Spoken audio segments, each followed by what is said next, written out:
Hello again, and greetings, everybody. Welcome to tonight's 34th consecutive monthly picket action, Free Alex Saab, US-Canada Hands Off Venezuela.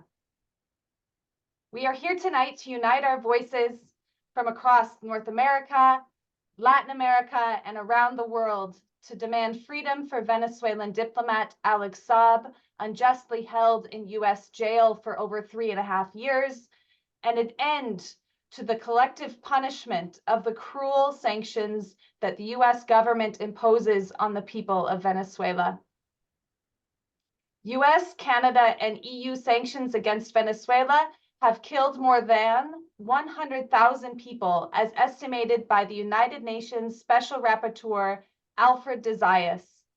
Venezuelans have been denied food, medicines, vaccines, fuel, and basic necessities due to these criminal measures.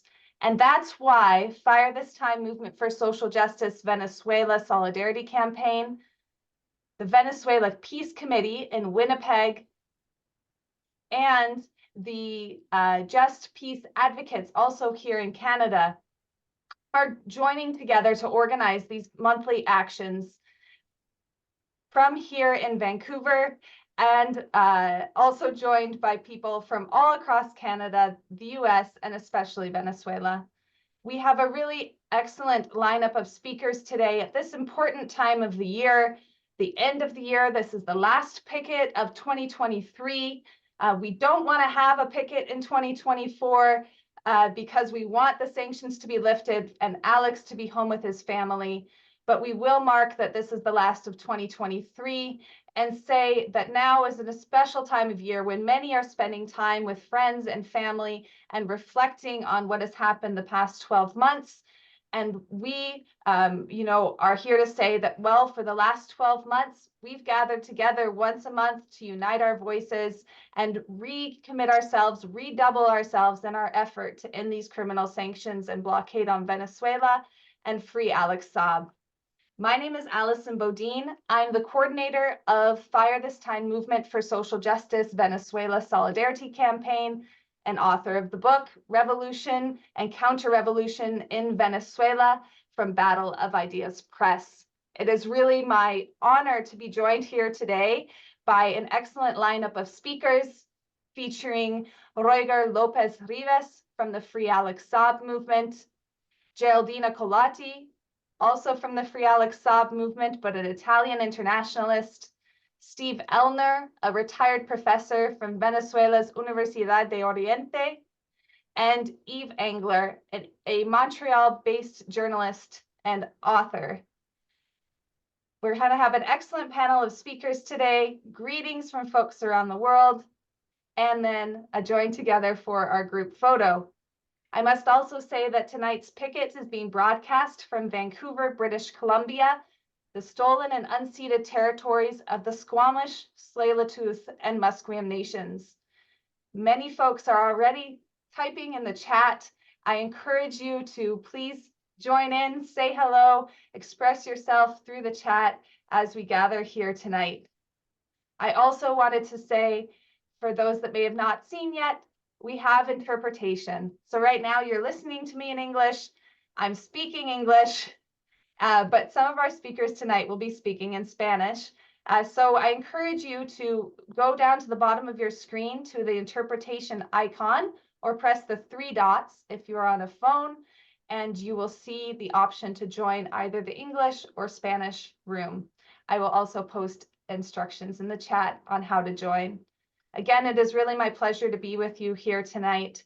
And we do have some very special greetings to share from CAMILLA FABRI SAAB, the wife of Venezuelan diplomat, political prisoner in the US, Alex Saab. And I say, let's get started without further ado.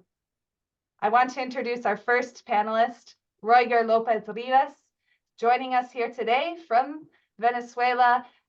He is a lead communicator and strategist with the Free Alex Saab Movement, and the floor is yours. Welcome. Buenas noches. Gracias a Good todos. evening. Thank you, everyone. Thank you, Allison, for supporting this solidarity campaign for the 34th time. So really, from the bottom of my heart, I thank you for all your effort, and also thank you to Fire This Time, to the Free Alex Saab movement at the international level. Thank you, Geraldina, as well, and Professor Steve and Yves Engler for being here tonight at this event. We are an important month, December. We're almost in Christmas time, and there's a family that's has been broken up, that it's separated. The family of Alex Saab, they have been waiting for him for over 1,000 days, ever since he was kidnapped in Cape Verde. It's 794 days that he has been held captive in the United States, over 2 years. So today, it has been a very mobilizing day. I don't know if you've seen the news, but there were rumors about releases, about his release or an exchange of prisoners, and the name of Venezuelan diplomat Alex Saab popped up in these rumors. So far, these are only rumors. There's nothing that has been confirmed. But of course, from Venezuela and the Free Alex Saab movement, this is a request that we have submitted. Also, the government has submitted this request before the government of the United States and the Biden administration. So so we can demand the freedom of Venezuelan diplomat Alex Saab, who not only does he have diplomatic immunity, but also he's innocent. And also he has been undergoing medical issues. So this is why we are specially requesting his release. And we hope that this can happen as soon as possible. We want to say that we continue saying that Alex Saab has not received medical assistance despite him being cancer patient. He has been vomiting blood for the past few months, and so far he has not received any assistance. However, American citizens who are detained here in Venezuela have received the best treatment. They have been having conversations with their families periodically. They have had consular visits from the government of the United States here. So we hope that the families can be reunited as soon as possible. As always, I want to greet you and send you the greetings of our colleague Camilla Fabri. She was not able to be here today, but she sends her apologies because this has been a very mobilizing day. But this is always a difficult time for her and for her children, who are always asking why their dad is not coming home.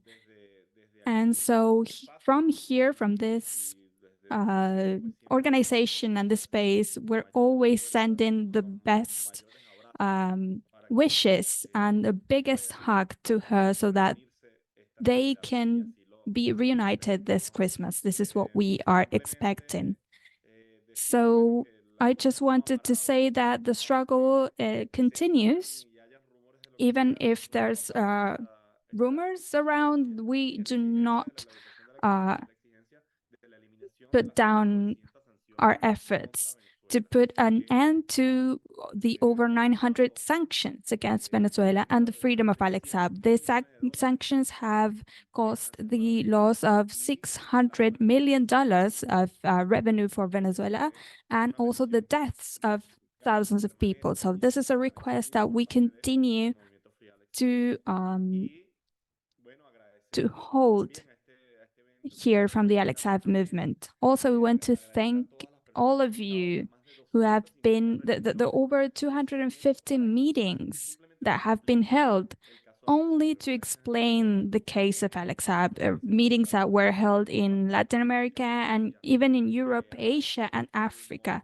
I want to thank the Free Alex Saab movement at the international level, which has been set up in 34 countries around the world. They have held thousands or dozens of events this year. And also I want to thank the Free Alex Saab Movement in Venezuela, who have held over 300 national events throughout the country to explain and to provide details and updates on the case of Alex Saab. Also, I want to thank the social media team who are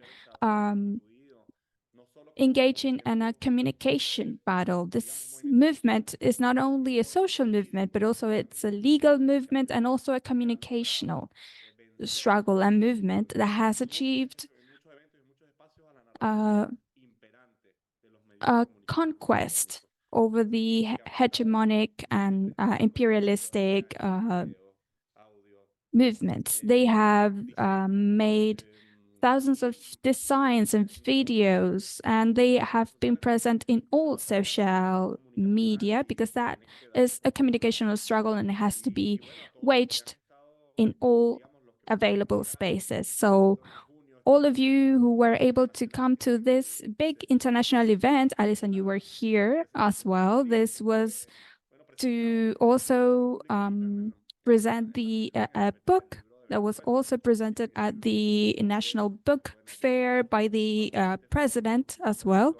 And all of us were putting our efforts into this so that this could happen. So before I say goodbye, I wanted to, of course, thank you and introduce a video that has been edited by the Free Alex Saab Movement. This is an interview that was conducted with our leader, Camilla Fabri, by a journalist, Karen Mendez. She there expresses her the human vision of Alex Saab that has not been really well known.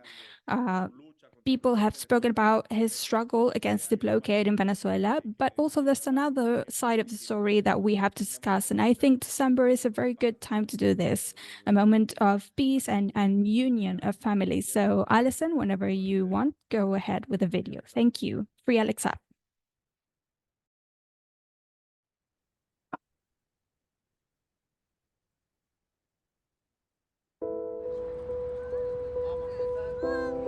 Alex è el motor de la familia, è el centro.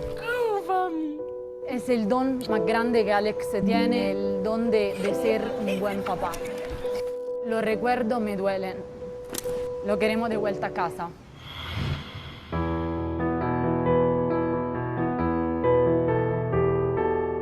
Para nosotros como familia el tiempo se ha paralizado a este 12 de junio del 2020 cuando Alex fue secuestrado. Mientras que el mundo sigue adelante, siguen creciendo los niños, siguen creciendo, cumpliendo años, siguen pasando la Navidad, las festividades, sigue la gente desarrollando su proyecto, sigue realizando sus sueños. Nosotros nos quedamos a este 12 de junio esperando que toda esta pesadilla se acabe, que Alex se pueda volver a casa para nosotros también poder empezar con él a vivir. Tenemos tantos proyectos, muchos que quedaron en el aire.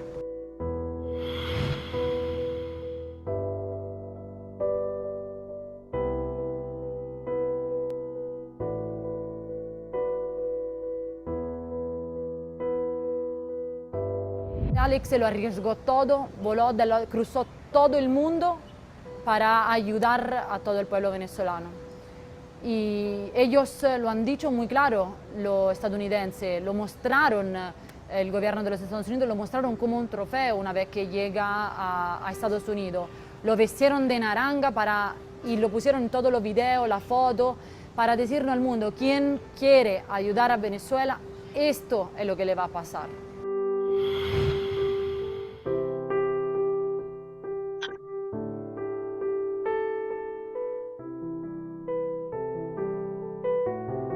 Es difícil mantenerle a la niña, también mantener este recuerdo firme de su papá.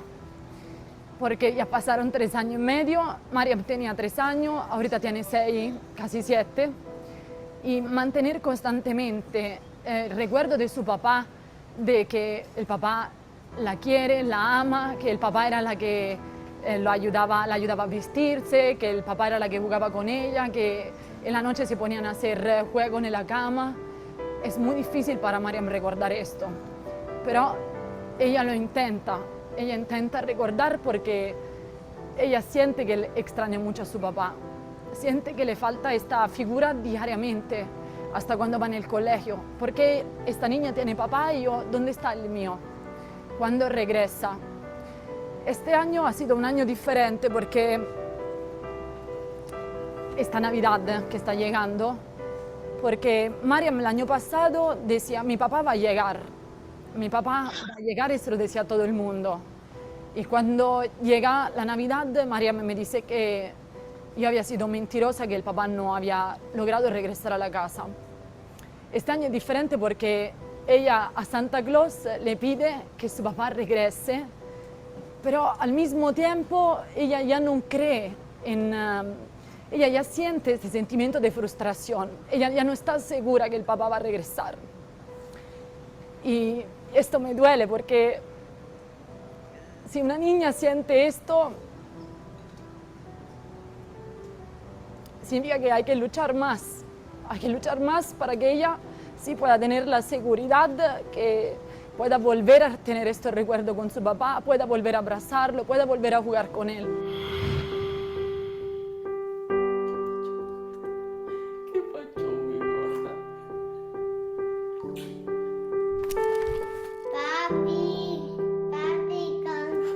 Quiero que llames a mami porque te quiero hablar, papi. Soy Mariam. Soy Charlotte. Envían esto audio, realmente yo le digo grábanlo como para enviárselo, pero realmente yo se lo estoy enviando a mi hermana, se lo reenvío, como para que ellas sientan que puedan también enviarle audio a su papá como otra persona normal. Ella siempre le envían audio al papá diciéndole que lo extrañan, que lo aman. Por favor, llámame, papá. Y a veces estos audios se los pongo en reproducción cuando Alex llama y a veces la niña no están, porque están en el colegio, están en sus actividades diarias. Pero las niñas siempre me piden enviarle mensajes al papá, le hacen dibujos en la casa. Tengo una gaveta llena de todos los dibujos que ellos hicieron durante estos 3 años y medio. Desde que Charlotte aprendió a dibujar hasta el último dibujo, siempre lo guardo en esta gaveta para que cuando Alex se regrese, él pueda abrir la gaveta y en la gaveta de los dibujos, de los recuerdos, de todos los dibujos que le hicieron. Te amo, papi. Te extraño. Llama a mami. Te extraño. Para nosotros es muy doloroso pensar que esta Navidad no pueda estar con nosotros, ni siquiera lo quiero imaginar. No lo quiero imaginar ni para mí, ni para sus hijas, ni para sus hijos. El año pasado, el 24, lo pasamos en silencio. No logramos decir ni una palabra, ni compartir entre nosotros, porque sentíamos esta ausencia todo el tiempo. Este año lo único que queremos es que Alex se pueda volver a casa, pueda volver con vida, con salud, que pueda nuevamente compartir con nosotros, que pueda vivir, que nosotros podamos empezar a vivir juntos, en paz. Ya pasaron 3 años y medio. ¿Qué más quieren? ¿Qué daño más le quieren causar a la salud de Alex, a nosotros? Ya nuestras hijas ni siquiera se recuerdan de su papá. ¿Qué más quieren hacernos ellos a nosotros? El momento de estrecharnos la mano, el momento del entendimiento, de la paz. El mundo debe ir hacia este camino.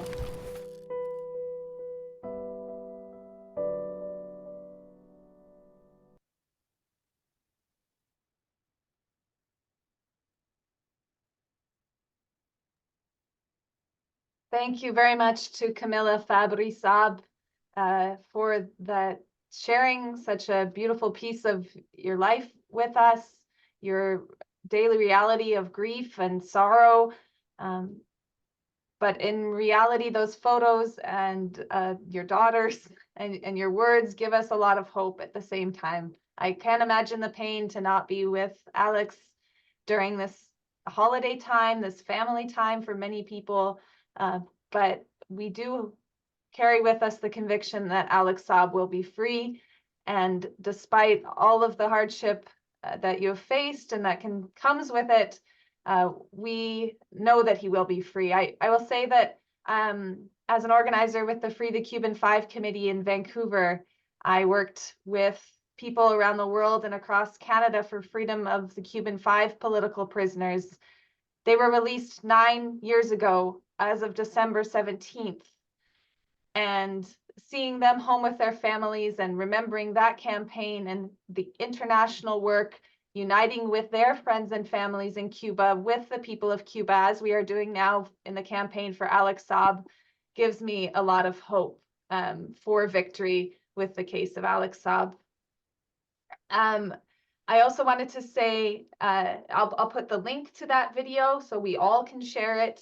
It's very important to share it on all platforms and social media and email lists at this time. And then also to say that there might have been some harassment in the chat. I've yet to confirm if it was only directed at the hosts and panelists or if everyone saw it in the chat. But if you didn't see it, that's great. If you did, I apologize. It's now taken care of. And thank you for your patience with that. So I now have another tireless fighter to welcome to the screen, someone I had the honor of meeting actually in Venezuela in June at the conference, the international conference marking 3 years since the first house arrest and imprisonment of Alex Saab in Cape Verde. Geraldina Colotti is an Italian internationalist, a journalist, writer, international analyst, former guerrilla and former political prisoner herself, and is here representing the Free Alex Saab movement. So Geraldina, welcome. It's good to see you tonight.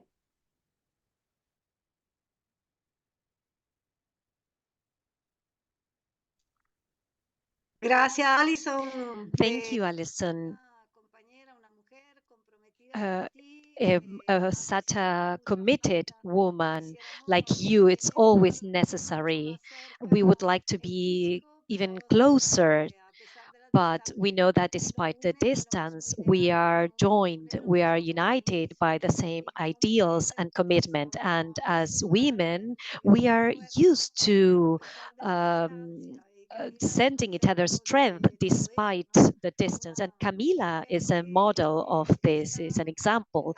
She is a woman that is every day assuming her consciously, not only her role as an activist in the defense of human rights, but also as a comrade and as a partner, because as always happens with the relatives of the prisoners, they can see very closely the mask of the democracy, which is just a market of human rights and nonviolence, words that end up empty, facing the real solidarity and also facing the resistance of peoples who want to defend their real rights and the human rights and the basic rights. And those are things that only socialism can guarantee, as we can see in Cuba and Venezuela. And if, as Camilla was saying, and as we've said so many times in our meetings, Alex is hosted, and he represents a message for the peoples to try to express that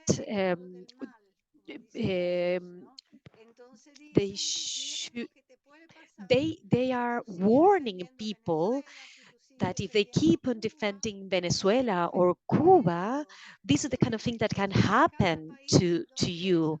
If you keep on defending your country's rights, this is what will happen to you. So we could reflect even beyond Alex, with, as I said, it's a synthesis of what imperialism wants to do against the peoples by hitting the law. But Alex Saab, it's a symbol of what is a structural crisis of capitalism that is trying to solve in every possible way, as we can see with the Zionist world. We can see that in the Middle East, those associated with the harassment to the peoples. They want to be beyond the law. The case of Alex is a great example of the violation of human rights, and not only human rights, because non-human beings should be able to go through everything that he has gone through, but it's also a violation of international laws. The fact that a diplomatic can be tortured and kidnapped, that is a terrible violation that should be persecuted, and that should be show rebellion for all those countries that are willing to sanction those topics of the violations that become a norm, a rule. This is something we should all be thinking about in a more general level, because the violation of these people that are some sort of policemen, and they think that they're not submitted to the same international laws, and this creates a generalized chaos for the international situation. And this is also an issue of capitalism, which produces this chaos and is trying to govern by strategies that are controlled chaos. They produce the chaos in those countries they don't like, and then they create the theory of the controlled chaos, which is the balkanization of the world, and ends up being a balkanization of the conscience, especially in capitalist countries.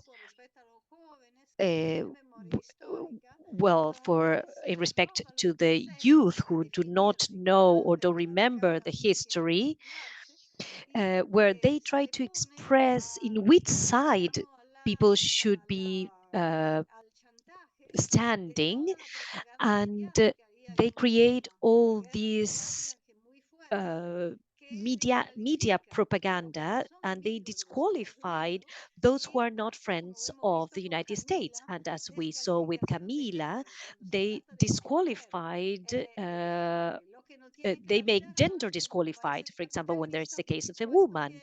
So they think, why would we defend drug trafficking or a woman? So it's very important, the role of clarity that we need to stand for as international organizations and also as journalists. We need an operation of demasking the operations of capitalism, but also to see how one person, in this case, for example, Alex Saab, which is it's one case of the defense of human rights by one person, but the criteria of having an international policeman, which is the United States, that tries to place itself beyond the international law and beyond rights, this is a practice that is being imposed generally, not only by the aggressions of one peoples, and one would think, why would UN exist if they don't if they're not useful to block massacres? And we see it in different massacres, like in the Palestine peoples, where hypocrisy of the European Union and the big international institutions, this hypocrisy is huge, because when kids are dying by thousands and nobody is doing anything. That's why it's clear that the sufferer of a family, as Camila was expressing with so much courage, they don't care about that, but we do care about that, because we are comrades and we don't need to see with our own eyes how a Palestinian is killed to understand that the suffering in the world, it's everywhere, and that it's touching us, because the empathy that comrades have, it's an empathy that is based on the conscious of understanding that there is responsibility, and there are reasons of this injustice in the world. And this reminds us not to live in a world of egoism, and where people are not looking into this suffering, into this pain. And of course, Alex Saab and so many other people didn't have the need to risk their lives, but they did it to give us a message. And this is why we have to support. They make us believe that if we are poor, we are idiots, for example, or that we need to put down our neighbors, in order to move forward. But on the contrary, we have so many comrades that have been in the revolution, and maybe history has forgotten that we've had characters and important people such as Alex Saab, and they are still there. And his family comes from the Middle East, and they remember what resistance means. And also, if you allow me, I'd like to share a personal memory.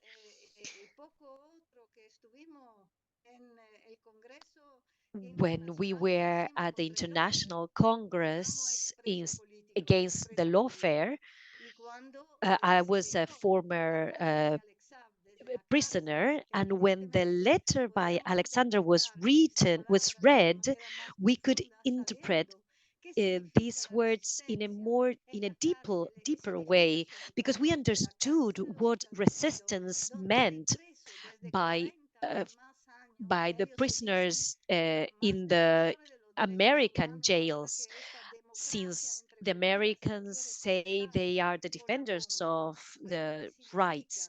But we understand what it means to be in a jail of the capitalism, and that they try to break in collective identity and to break your identity. And Alex did a resistance to this, because there are ways of blackmailing you when you have a family that is waiting for you, and they don't let you see your own family when all your beloveds are far away, and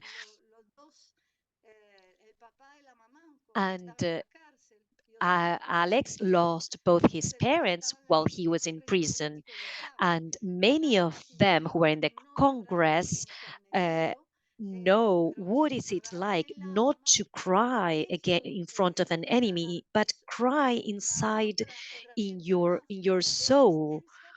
And this is another element of resistance, because we've dedicated our life to the freedom of the peoples of the world. So we hope that Alex can go back to his family during this Christmas. And if this doesn't happen, well, then as Camilla is saying, we need to double our efforts and our strength and our activity and our conscience in order to multiply and spread even more the message by Alex, which is the message of the resistance of the peoples.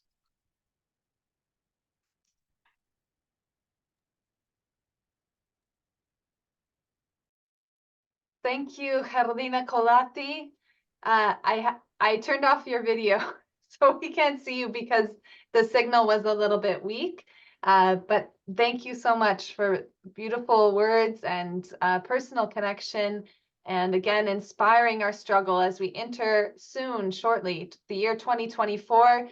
We have to commit ourselves to work harder and harder for freedom for Alex Saab, political prisoner held in US jails, and connect that directly to work that takes place for humanity, against sanctions, against the US policies of wars and occupations. And that involves supporting people like Alex Saab, who brought food and medicine and fuel to the people of Venezuela. As Roger mentioned before, there has been some rumors, which we'll know more information about in the coming days, of a release of some US terrorists actually imprisoned in Venezuela, and returning them to the United States as a gesture from the government of Venezuela. And the Free Alex Saab movement wanted to call on all of us to really join in this international call, especially now for prisoner swap. And Code Pink in the US has had a petition related to this that I wanted to share and say, if you haven't signed it, please do today. Sign it again, share with your friends and family as well. And it is a petition demanding a prisoner swap for Alex Saab.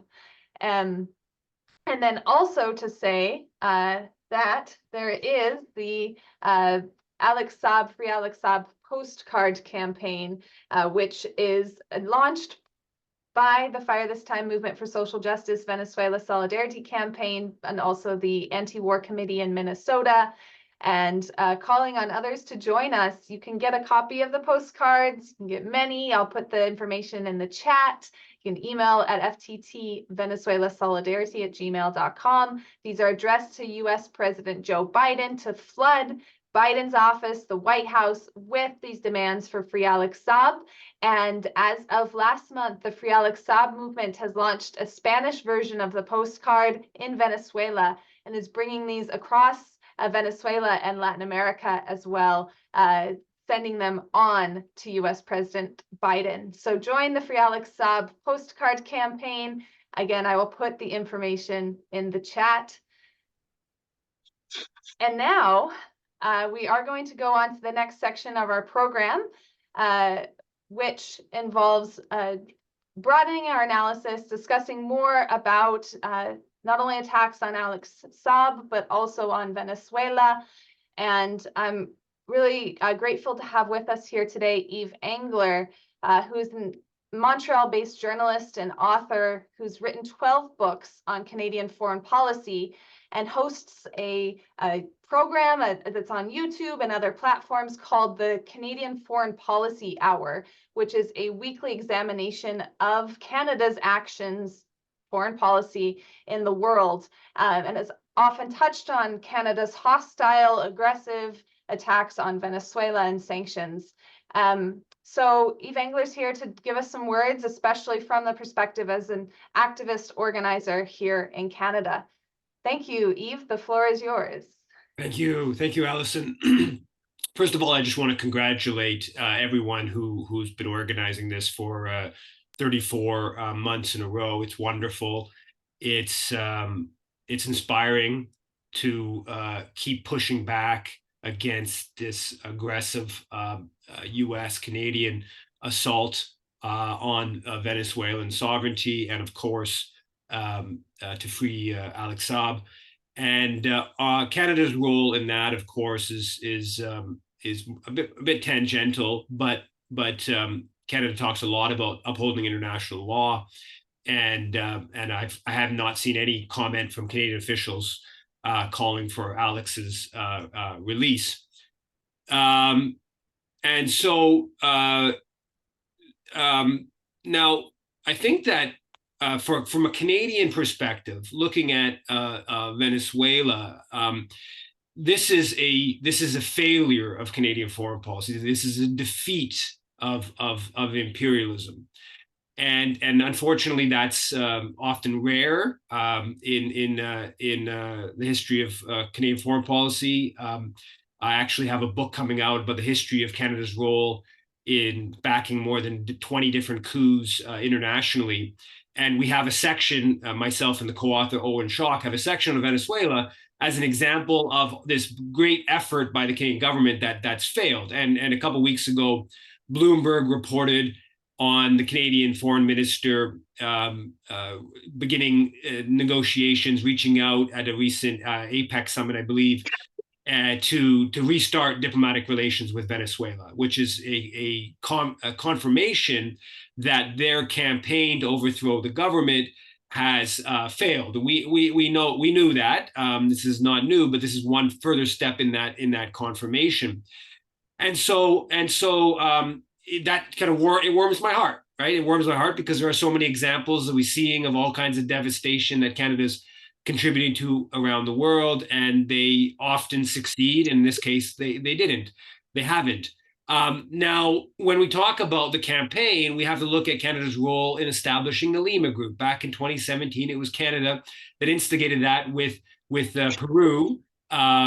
It was really a Canadian initiative, but they preferred to, rather than call it the Ottawa group, they wanted to call it the Lima Group to give it a bit more legitimacy. Probably it could have been called the Washington Group, but obviously, again, Ottawa would have provided a bit more legitimacy and Lima a bit more.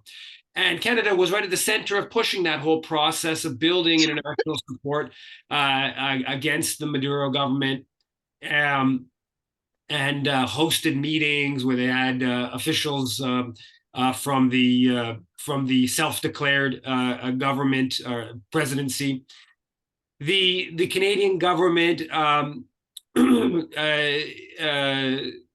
we should say now, a new Peruvian government a couple of years ago referred to the Lima Group as the worst thing it did in the history of Peruvian foreign policy.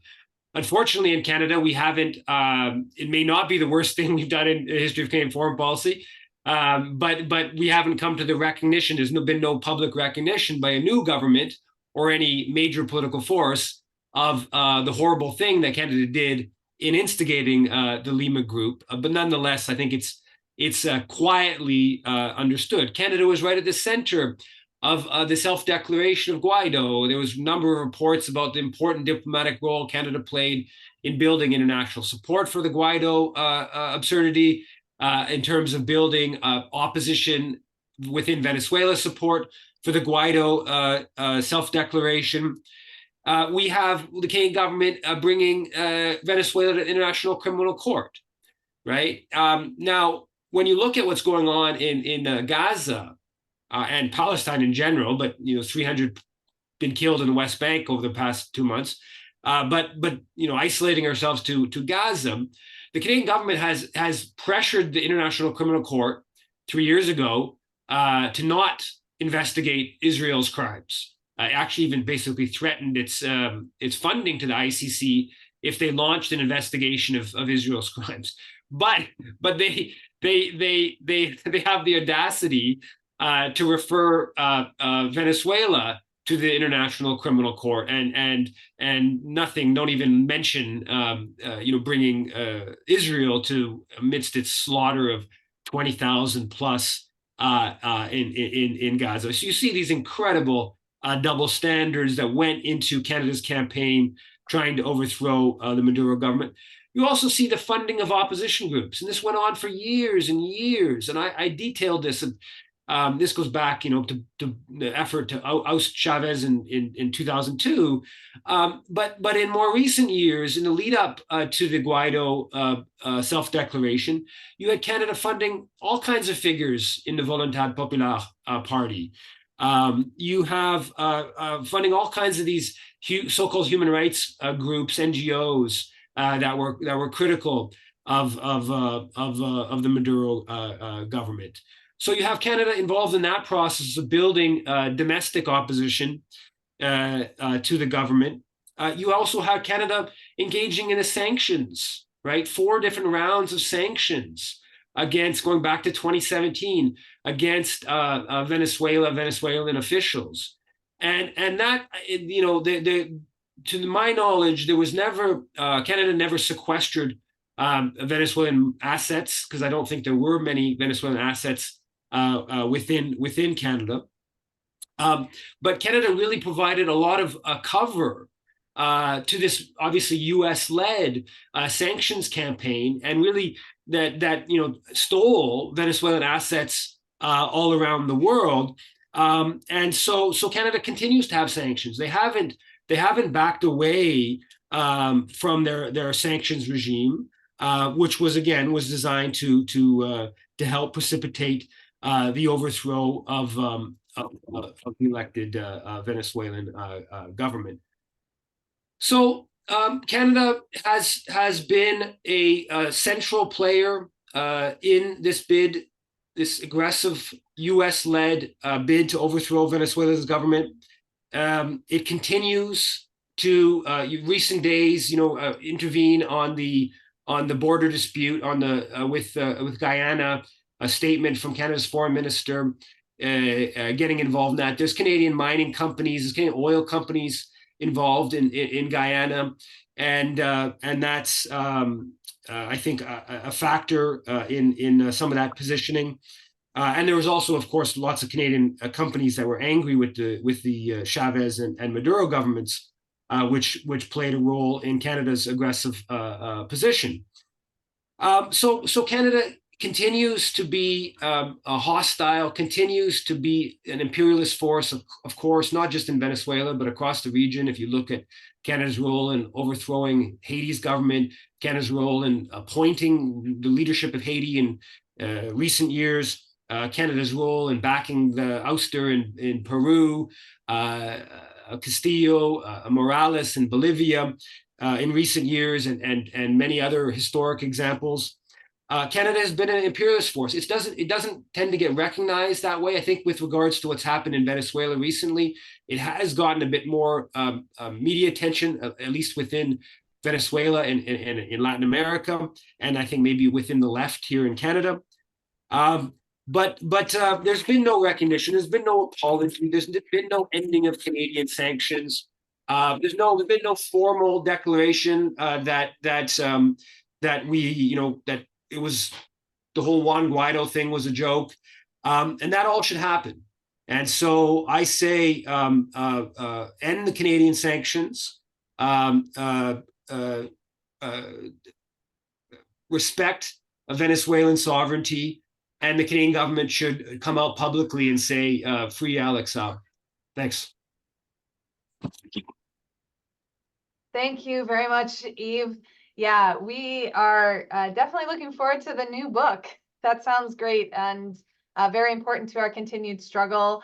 It's excellent to hear there's a chapter on Venezuela, which really is Canada, as you said a few years ago, was really taking orders from the US and doing their bidding with the head of the Lima Group and, trying to find their own piece of the pie when it came to exploiting Latin America in this way. And so I think that's definitely vital work to our continued work here. And thanks as well for the Canadian Foreign Policy Hour. I'll put the information in the chat so folks can continue to follow you and your work, and we will be in touch. Thank you. So now we have our final panelist for today, who is Professor Steve ELLNER. And Steve ELLNER is a retired professor, if there's such a thing, from Venezuela's Universidad de Oriente. and currently an associate managing editor of Latin American Perspectives. His latest book is his co-edited Latin American Social Movements and Progressive Governments, Creative Tensions Between Resistance and Convergence, which came out on Rowman and Littlefield in 2022. And Steve, I had the pleasure of welcoming Steve to Vancouver what seems like a lifetime ago. It was actually probably 5 years ago, and learning so much from him then. So thank you, Professor Steve ELLNER, for joining us here today to wrap up our panel. They were certainly good memories. It was over 5 years ago. You know, firstly, I want to say that I think that webinars like this one are an excellent opportunity, not only to reach new people, but also to provide those who are already committed, those who are sympathetic, with necessary facts. After all, the devil is in the details, and a knowledge of those details is necessary in order to win over people who have been misled by media that is not only hegemonic in the conventional sectors of radio, TV, the written media, but also the internet. And that's thanks to the algorithms and to the concentration of ownership in the hands of just a few conglomerates, you know, Facebook, X, Google, and a few others. But I want to add to that Wikipedia, which if you look at any entry that has anything to do with Venezuelan politics over the last 20 years, in the 21st century, keying in keywords like, you know, Maria Corina Machado, Maduro, the PSUV, Acción Democrática, Primera Justicia, any word that has any political connotation having to do with Venezuela in the 21st century, you will come up with propaganda. There's a cynical effort to pretend that it is balanced, but it's super obvious. That is nothing short of propaganda written by the opposition or by the CIA or perhaps both combined. There's been a lot written and a lot said about the devastating economic and social effects of the sanctions, both in the case of Venezuela, but also other countries, Cuba, Iran, Nicaragua, Syria, and other countries. And there's a lot to be said on that front. But I must say that there is a consensus that sanctions against Venezuela, at least without UN Security Council resolutions, that the sanctions against Venezuela are illegal by international law. There's a near consensus on that. And there's also a consensus or a near consensus in Venezuela that surveys demonstrate that the vast majority of people, 80% of the population, are opposed to the sanctions. But not only the population in general, Venezuelan leaders taking in the opposition, Maria Corina Machado being an exception, but Venezuelan leaders in general now represent a position in opposition to the sanctions. You know, I have had the opportunity to talk to a leading member of the opposition who lives here in the Washington area. And I've talked to him extensively about, you know, Venezuelan politics. And he told me, I won't mention his name, that, you know, he goes to Miami and he can't criticize the sanctions. But in Venezuela, Venezuelan opposition leaders, with just a few exceptions, can't support the sanctions, precisely because of the consensus that exists in Venezuela. And only a radical fringe thinks otherwise.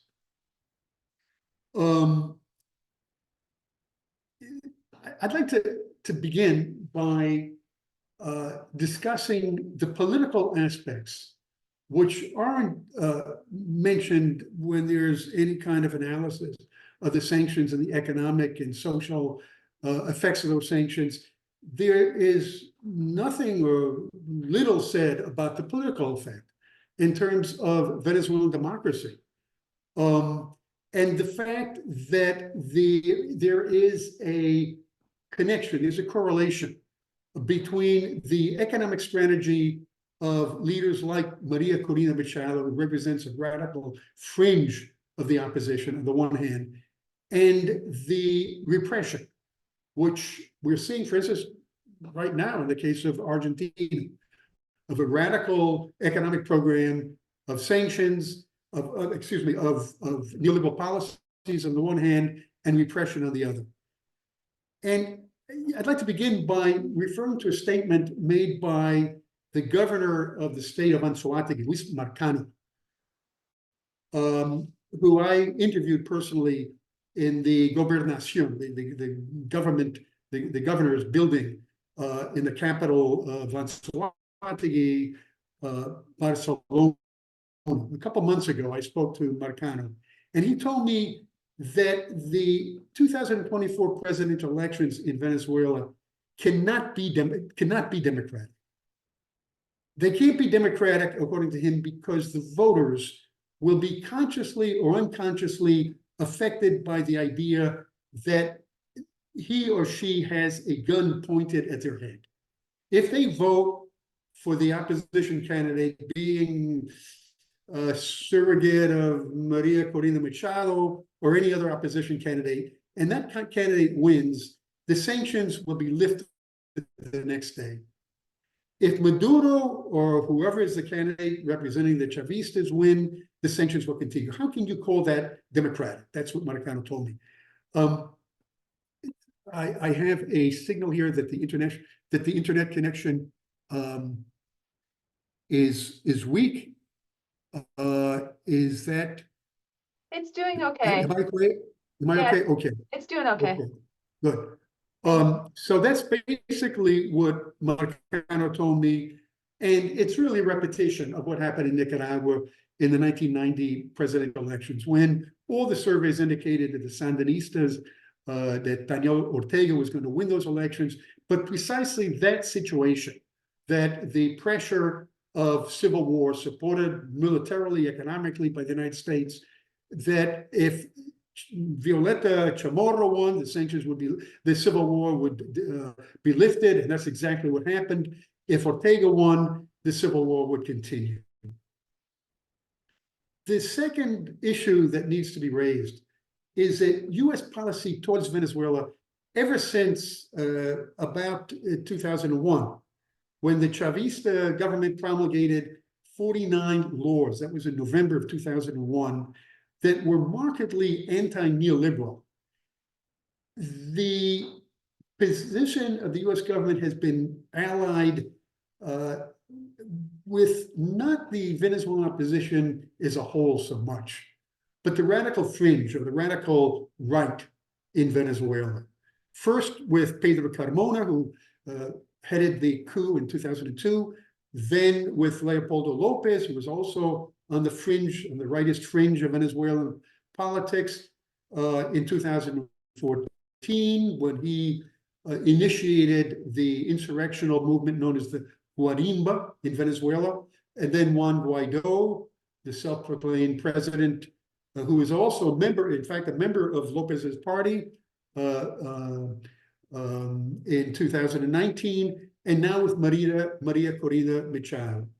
And this alignment transcends differences in US politics between the Republicans and the Democrats, because the 2002 coup occurred when Bush, a Republican, was president, but the support and the glorification of Leopoldo Lopez with the Guarimba in 2014, that was under Obama. And he was supported not only by Washington, but also the so-called or misnamed liberal media, CNN, for instance, the New York Times. The New York Times published an article that actually compared Lopez with Martin Luther King. He was our man in Caracas, and this was under a Democratic Party administration. Then Guaido under Trump, and now Maria Corina Machado under Biden. And there's no question that the Biden administration is wholeheartedly supporting the candidacy of Machado. So much so, in fact, that the decision of Maria Corina Machado to go before the Supreme Court, which is the Tribunal Supremo de Justicia in Caracas, to contest the ban on her running for president. She had, that was a turnaround. She had stated explicitly that she would not do that. And shortly before the deadline for her being able to contest that ban, which was December 15th, she did this complete turnabout, but it was announced first by the Biden administration. Even before Machado announced her decision to go to the Supreme Court, or spokespeople of her movement made that announcement, the Biden administration announced that she would do that. In all four cases of Pedro Carmona in 2002, Lopez in 2014, Guaido in 2019, and now Maria Corina Machado. In the four cases, there is a correlation, there is a connection between the violence and disruption that they proposed, that they initiated, and their rejection of electoral politics as a means for coming to power, on the one hand, and neoliberalism, or at least the radical extreme version known as the shock treatment that their movements and their candidacies supported. For a long time, neoliberals, going back to the 1990s, neoliberals hid their neoliberalism prior to elections. And that was the case with, the 1990s, with Fujimori in the election of 1990 in Peru, Carlos Menem in Argentina, Carlos Andres Perez in Venezuela in 1988, and Salinas in Mexico. All these neoliberal candidates ran on anti-neoliberal programs because they knew full well that neoliberalism didn't win votes. But that situation has somewhat changed. And there is an extreme polarization in Latin America, and the US is clearly on the side of the right, and the right is much more open about their neoliberal program, as in the case of Argentina with Milei, Piñera in Chile, and so many other cases. The candidates are now more open about neoliberalism, and the United States is clearly on the side of this extreme right. Because the neoliberals anticipate, and correctly so, that there will be resistance against their policies. And so they run on neoliberal program platforms. When they reach power, they implement repression. And that's exactly what the strategy of Maria Corina Machado is all about. But we're seeing the same thing happen in Argentina. Just recently, Patricia Bullrich, who's now a member of the Milei administration, announced that organizations and individuals that call protests will have to pay for the cost of the use of security forces that are called up in order to repress those protests. And this was the case of Carmona with the coup in Venezuela in 2002. There were members of the opposition, leaders of the opposition, who supported another strategy of going to the National Assembly, the Congress in Venezuela. They thought that they had enough votes. There were some Chavistas who defected to the other side, headed by Luis Michelena. And so the thinking was that they could go to Congress and they could impeach Chavez. But Carmona vetoed that idea. Why? Because his program of radical economic reforms implied repression. And that's exactly what took place. He declared himself president. He didn't go to Congress. He declared himself through a decree that he was president for at least for 1 year in Venezuela without elections. The next day, on April 13th, April 12th and April 13th in 2002, there was repression and a number of deaths as a result of that. The fact that the United States is solidly behind Corina's candidacy was demonstrated in October. On October 17th, the opposition and the Maduro government reached an agreement. And as a result, the sanctions against Venezuela were relaxed. And yet the next day, on October 18th, Anthony Blinken announced that those measures would be reversed. In other words, the sanctions would be re-implemented if the ban on Machado's running for president was not lifted by the end of November. So that makes it super obvious that there's a bonding between Machado and Washington. But also Machado's own discourse demonstrates that she states openly that she will not be able to run for president. The only way she can exert pressure on the Maduro government is through her friends in Washington. And some say that the United States is really interested in Venezuelan oil. It's all about oil and all about the U.S. needing the oil. But I think that's a half-truth, because the Maduro government has indicated that it is willing to and wants to reestablish trade with the United States. So it's not entirely about commerce. It's about the U.S. wanting to open up investment opportunity in Venezuela under favorable terms and with a trusted government. And that's exactly what Machado's right-wing program offers. That program consists of privatization of not only the oil industry, but just about everything else. Machado and the closest spokespeople for her have presented a program which includes across-the-board privatization. In fact, they say that privatization is the vehicle for economic recovery in Venezuela. That includes a voucher program for education, just like in the United States. It includes a social security system very similar to the United States.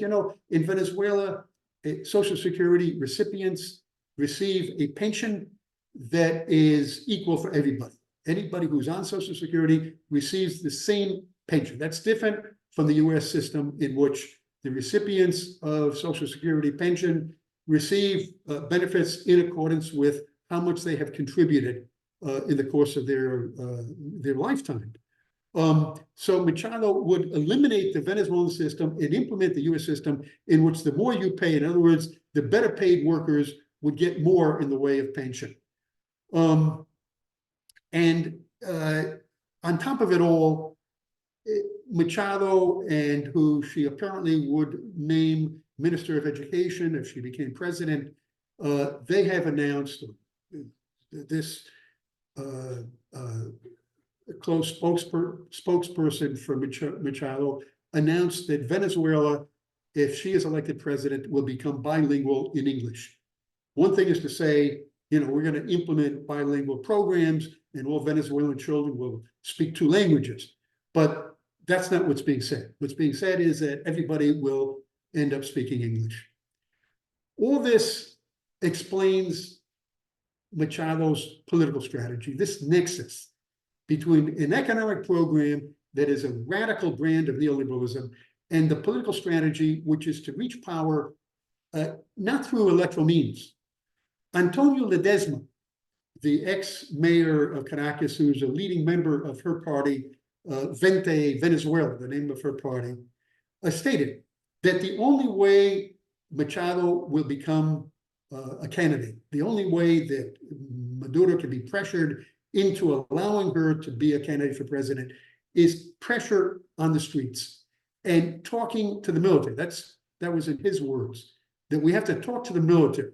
Now, he denies that that means a coup d'etat, but everybody knows in Venezuela that when the opposition talks about pressure on the streets, that's what's happened over the last 20 years. Pressure means protests, but those protests imply disruption, imply violence, and that's exactly what the so-called Guarimbo is all about. That's exactly what Guaido's pressure amounted to. beginning in 2019. From a pragmatic viewpoint, the opposition in Venezuela would be in a far better position to support a consensus candidate, a candidate that can run for president, as opposed to a radical rightist candidate like Machado, whose program is not supported by the majority of Venezuelans. And the mainstream opposition, in other words, the parties of the opposition that belong to the Plataforma Unitaria, with the exception of Lopez's party, they support a different kind of strategy in which the opposition chooses a candidate and follows a strategy similar to what happened and was effective in the congressional elections, the elections for the National Assembly in 2015, when the opposition didn't talk politics. They were united precisely because they didn't have an electoral program that they offered the Venezuelan voters, and all they talked about was getting rid of Maduro. The mainstream parties of the opposition support that approach. And yet, Maria Corina Machado insists on a strategy of reaching power through non-electoral means. Machado's closeness to the United States has been denounced by the Chavistas as amounting to treason. That's a term that Maduro himself used with reference to Guaido. And in any country in the world, the establishment of a parallel government would be called treason. And that has a lot to do with the decision of the controllership of Venezuela to ban Machado from running for president. Now, I had an interview with Elvis Amoroso, who's now heading the Electoral Commission, the National Electoral Commission, but was the controller at the time when the controllership announced that Machado could not run for president. And he indicated to me basically that this was what the ban on Machado is all about. I mean, there were a number of charges against her, which I won't discuss in detail, and the controllership really has an administrative function, and so it wasn't explicitly stated that she was being denied participation as a candidate for political reasons, but the wording of his statement was basically she supported Guaido, she has supported U.S. intervention in Venezuela. Intervention means or implies military intervention. At least she didn't state explicitly that she was ruling out military intervention. In any country in the world, a political leader calls for outside intervention by a foreign power in that country, that amounts to treason. And so that really is the essence of the charges against Machado and the reason why she can't run for president. So just one last point I want to make. I promised Allison that I would speak for only about 15 minutes. I don't know whether I've exceeded that, but I'll just mention one last point here. And that is that the relieving of the sanctions against Venezuela does not mean that the oil industry is going to recover, because those sanctions, the announcement from Washington was that the sanctions would be relieved for 6 months. And it's obvious that companies don't invest on the basis of a 6-month time span. And in fact, Chevron, which is the main US company and the main country in general who is investing and has operations in Venezuela, because of the lifting of those sanctions and a special license that it received from the Biden administration, Chevron announced that because of the lack of certainty, that's the word that was used, and lack of certainty refers to the fact that the sanctions were lifted only for 6 months. So you're not going to have investments in Venezuela to allow for the recovery of the oil industry. But there has been some improvement, and that is improvement in terms of the sale of oil. Because up until now, companies throughout the world are afraid of secondary sanctions. That includes Russian companies, that includes Chinese companies. In the case of the Chinese, they purchase the oil. Chinese up until now have been the main market for Venezuelan oil in the context of these sanctions. But basically, these companies, the Chinese companies, Chevron, Eni of Italy, Repsol of Spain, this lifting of the sanctions or the relieving of the sanctions, because the sanctions haven't been lifted completely, these companies are given permission, in quotation marks, to purchase the oil, but purchasing not by paying for them, but rather by canceling the debt that PDVSA, the Venezuelan oil company, has with these companies. But the government of India, now that the sanctions have been relieved, and Venezuela can legally, quote unquote, export oil, the government of India has announced that Indian companies of that country, like Reliance Industries, which is the biggest one, welcome Venezuelan oil, welcome the importation of Venezuelan oil. And as a result of that statement and the indication that Venezuela is going to be able to get a fair price for the oil, Reuters has indicated that the Venezuelan budget will increase substantially in the year 2024. So this helps debunk the narrative that comes from the Venezuelan opposition and comes from the US media, that the sanctions are not responsible for Venezuela's predicament. Nothing could be further from the truth. Thank you. Thank you very much, Professor Steve ELLNER. It's, where you started saying, these pickets are not only about coming together, but also about education and arming ourselves. So I really appreciate this look at Maria Corina Machado and the Venezuelan so-called opposition. We, of course, don't hear any of this research, journalism, analysis in major media. And your insights and explanations are definitely very helpful for all of the questions that we get as activists, hopefully going out into the streets and talking to people about Venezuela, especially in this coming period. We know it's the Venezuelan presidential election and the US presidential election coming up. How, we need so much, we need to arm ourselves with more information to be able to explain to people. It's been bipartisan, as you said, these attacks on Venezuela across many different administrations, and our demands of self-determination for Venezuela, the ability of Venezuela to determine their own future, to have their own free and fair elections, which they've been having and demonstrating since 1998 when Chavez was first elected, the right of Venezuelans to live without sanctions. These are things that we need to be talking more about and really explaining how the US, bombs some countries, occupies some countries, sanctions others, but intervenes in myriad other ways, including through supporting violent opposition movements and other flavors of opposition movements, especially in Venezuela. So thank you for laying that out for us in such a clear way. And I have no idea how long you spoke, truthfully. I didn't look at the clock.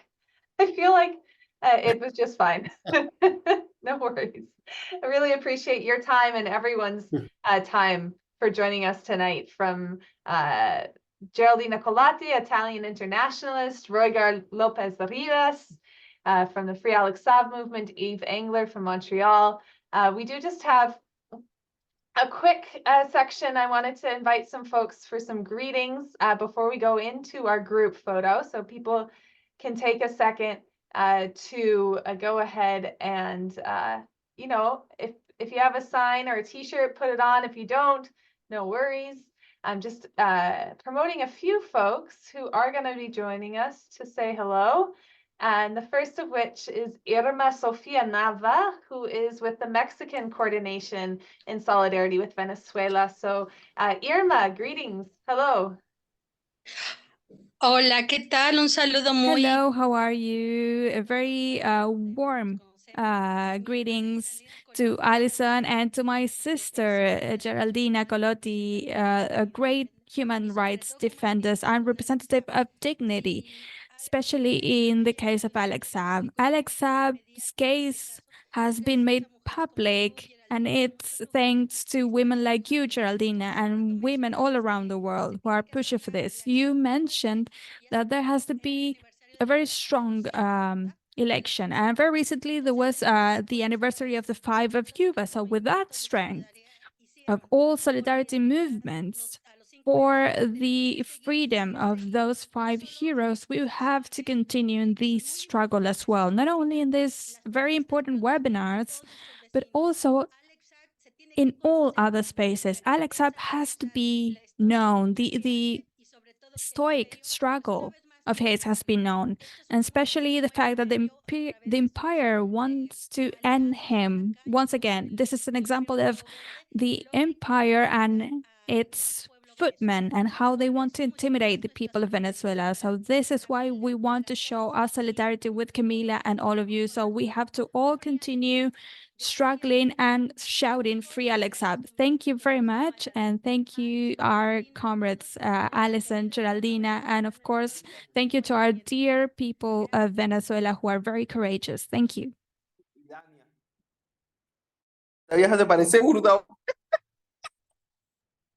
Thank you very much, Irma. I also wanted to go ahead and ask if Karen Rodman, who's here from one of the co-sponsors of the monthly picket actions, Just Peace Advocates, to share a few words. Karen, welcome.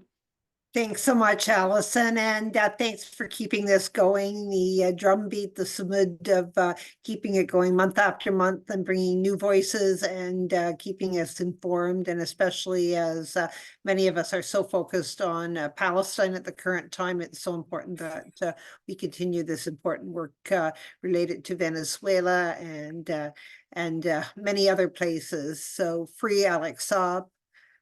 Thank you. Thank you very much, Karen Rodman, for your continued support. Next, I have Andrew Barry, who is here from Mobilization Against War and Occupation, MAWO, which is Vancouver's anti-war coalition. Andrew, are you there? There you are. Yep. Hi, Allison. Thank you. It's great to see this webinar. Once again has a very international feel to it, with people in the chat. I noticed from Bangladesh, from Italy, Irma from Mexico, and also from South Africa. Listening to some of the talks tonight, YVES Engler's talk was, it was, I think, really important for us in Canada to focus and to speak about what Canada's role has been against Venezuela, and not just Venezuela, but throughout Latin America and the developing world. I've been in anti-war organizing for close to 20 years now, and one of the first books I ever read was Canada in Haiti, Waging War on the Poor Majority, which is written by YVES Engler. So it's nice to hear from him, and that he's continuing to write many books and be a constant voice for people around the world fighting back against colonialism and imperialism from Canada, the United States, and other Western countries. I think as an anti-war organizer, and as was just mentioned by Karen, is that a lot of the focus around the world right now, of course, is on the US and Israeli genocide that's being committed against Palestine, with 20,000 people, almost all civilians, being murdered in a genocidal campaign that the United States and Israel are doing with backup from Canada and other European countries. And I think it's important for us to also recognize how Venezuela has been a constant voice for Palestine in Latin America and around the world, standing up for Palestine against this policy that's happened against the Palestinian people. And I think that it's very important that only 28 countries in the world do not have any recognition of Israel, and Venezuela is one of them. And I think that Venezuela has been constantly campaigning on the side of peace and on the side of Palestinians, a great example of international solidarity with the people, not only in Palestine, but have done this on every issue that many of us have been involved in anti-war organizing for over 20 years, from Afghanistan to Iraq to Haiti, to coups that the United States has participated in and organized in Honduras and Bolivia, in Paraguay. Venezuela has been a voice there, standing up with people around the world who are trying to stand up to United States and Canadian imperialism.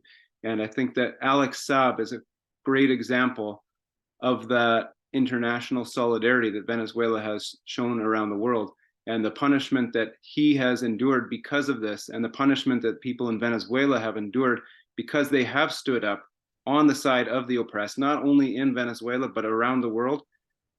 That international solidarity is something that must be replicated around the world, must be expanded. And I think that as Venezuela continues to be that voice, it's continuing to be a huge problem for the United States. And as Yves Engler mentioned, Canada has failed in its campaigns against Venezuela and against the developing world. And I think that it's because Venezuela keeps going, people keep going. This must be a consistent and persistent campaign to lift all the sanctions and the blockade on Venezuela. And we will continue to do this until Alex Saab is free. Free Alex Saab. US hands off Venezuela. Canada hands off Venezuela. Thank you, Andrew Barry. Yes, I echo that as we've united our voices this evening at the 34th consecutive monthly picket action and the last one of 2023.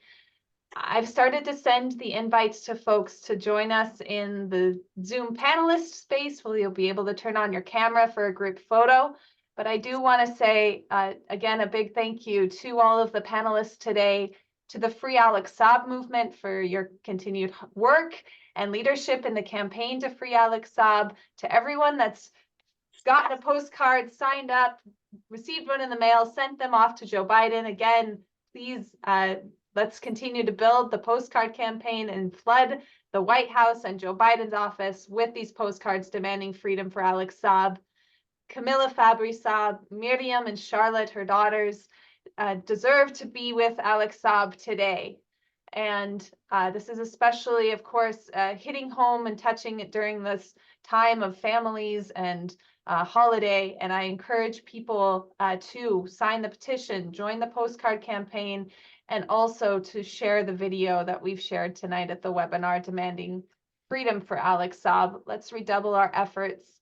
Let's continue this important work against sanctions and blockades on Venezuela coming from the US, Canada. I know there's some European participants, so the European Union, the UK, the United States, and these countries could immediately lift the sanctions. They could unfreeze millions of dollars in frozen funds held around the world and let people of Venezuela have free access to food, medicine, all sorts of basic goods. There's been this temporary suspension of some of the sanctions for the 6-month period, as Professor Steve ELLNER was saying, and this is not enough. It is a very small step forward. It is only temporary, and we call for the full normalization of relations between the US and Venezuela, Canada and Venezuela, an end to all sanctions and freedom for US for political prisoner held in the United States, Venezuelan diplomat Alex Saab.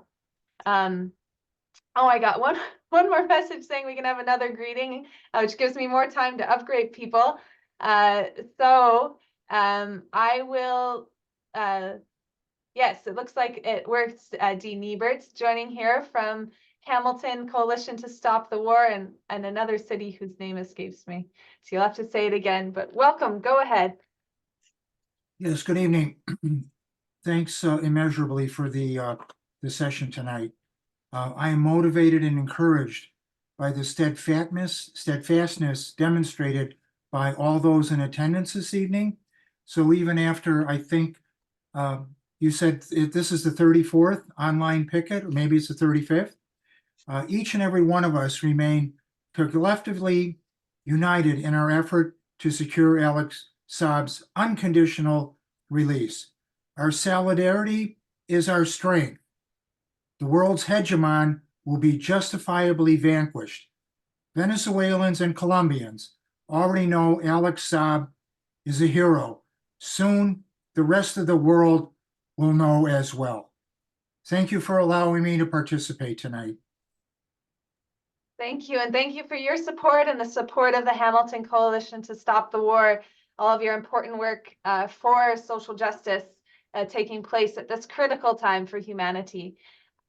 I've now sent, I think, all the invites. If you haven't received an invite, please raise your hand or post in the chat.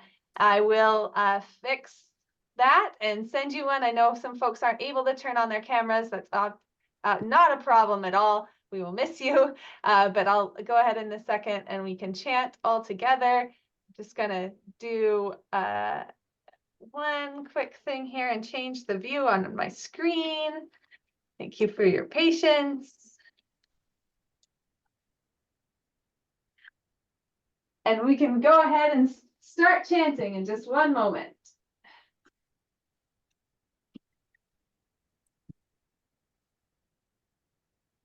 Okay.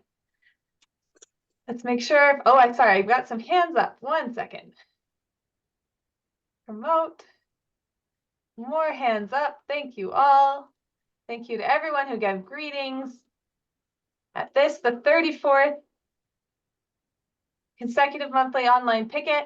I'm going to go ahead and turn off also our interpretation so we can talk to each other openly. But before I do, I'll say a big thank you to Salome and to Julieta, who have been really working tirelessly. It is very difficult work to do simultaneous translation with no prepared remarks. So we are very, very grateful for your work. I'm going to go ahead and turn off translation and then we will do our group photo. It looks like some folks haven't gotten their invitation. 1 second.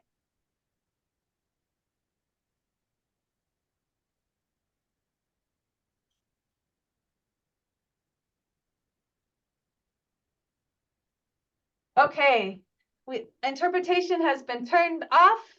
El sistema de interpretación está apagado y estamos juntos a decir juntos, Free Alex Saab. Free Alex Saab. Free Alex Saab. Free Alex on Saab. Venezuela. Free Alex Saab. Alex Saab. Free Alex Alex Saab. Saab. Free Free Alex Saab. Alex Saab. Free Alex Alex Saab. Saab. Free Alex Saab. Free Alex Saab. Free Alex Saab. Free Alex Saab. Free Alex Saab.